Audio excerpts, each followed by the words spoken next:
हाय, मी संजना. संजना रेसिपीजमध्ये तुमचं सगळ्यांचं स्वागत करते. आज आपण मस्त चुलीवरती लोखंडाच्या तव्यामध्ये ज्वारीची भाकरी आणि त्याचसोबत मिरचीचा ठेचा सुद्धा बनवणार आहोत. भाकरी आणि ठेचा खायला खूप छान लागतो. ही रेसिपी तुम्ही बघितल्यानंतर तुमच्या जुन्या आठवणींना उजाळा मिळणार आहे. चला तर रेसिपीला सुरुवात करूयात. मी इथे परातीमध्ये 5 ते 6 भाकरीसाठी पीठ घेतलेलं आहे. ज्वारीचे पीठ आहे. याच्यामध्ये थोडं थोडं पाणी घालून मस्त असा या पिठाचा गोळा बनवून घेतलेला आहे. भाकरीसाठी एक छोटा गोळा घ्यायचा आहे आणि व्हिडिओमध्ये दाखवल्याप्रमाणे मस्त असं मळून घ्यायचं आहे. छानपैकी मळल्यामुळं भाकरी मस्त होते. आता पीठ लावून याची भाकरी बनवून घेऊयात. पूर्वीच्या काळी बऱ्यापैकी पदार्थ लोखंडाच्या भांड्यामध्ये किंवा तव्यामध्येच केल्या जायच्या. भाकरी केल्यानंतर त्याच तव्यामध्ये भाजीसुद्धा फोडणी घातली जायची. पण आता ॲल्युमिनियमची भांडी आलेली आहेत. भाकरी बनवून तयार आहे. ही भाकरी भाजून घेऊयात आपण. तव्यामध्ये घातलेली आहे भाकरी आणि याला वरतून पाणी लावून घ्यायचं आहे. भाकरीला लावलेलं पाणी सुकल्यानंतर ही भाकरी आपण पलटवून घेणार आहोत. आधीच्या काळी पितळ, तांब आणि लोखंडाचा खूप वापर केला जायचा. पण आता ॲल्युमिनियम, नॉनस्टिक अशा भांड्यांचा वापर केला जातो.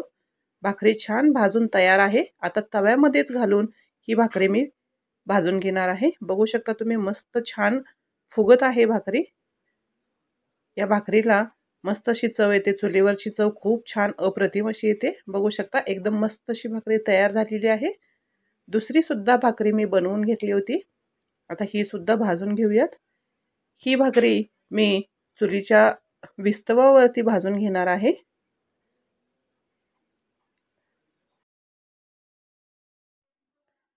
बघू शकता या पद्धतीनं भाकरी भाजून घ्यायची आहे. थोडंसं विस्तव बाहेरच्या साईडला ओढून घ्यायचं आणि त्याच्यावरती ही भाकरी शेकून घ्यायची आहे. बघू शकता ही भाकरी सुद्धा टम्म फुगलेली आहे. किती सुंदर अशी ही भाकरी तयार झालेली आहे बघा. याची चव सुद्धा खूप छान लागते. एकदम मस्त पारंपरिक पद्धतीने आपली लोखंडाच्या भांड्यामध्ये किंवा विस्तवामध्ये आपली भाकरी तयार झालेली आहे.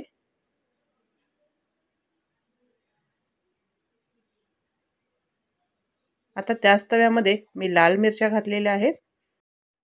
आता हे छान असं परतून घेऊयात.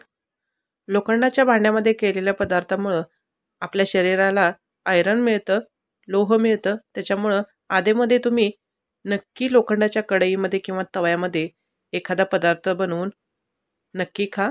आता याच्यामध्ये थोडंसं तेल घातलेलं आहे आणि 7-8 पाकळ्या लसणाच्या घातलेल्या आहेत. हे सगळं व्यवस्थित भाजून घ्यायचं आहे 1-2 मिनिट.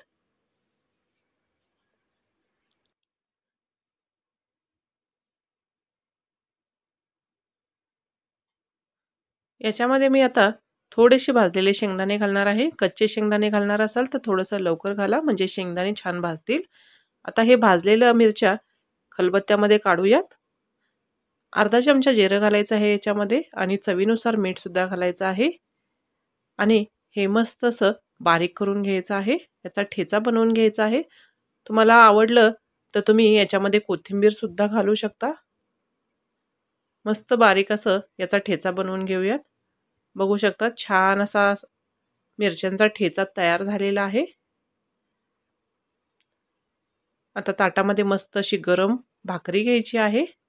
त्याच्यामध्ये ठेचा घेतलेला आहे आणि थोडंसं तेल घातलेलं आहे मी वरून. हे सगळं व्यवस्थित मिक्स करायचं आहे. तेल घातल्यामुळं ठेच्याची टेस्ट अजूनही वाढते. खूप छान लागतो ठेचा आणि भाकरी.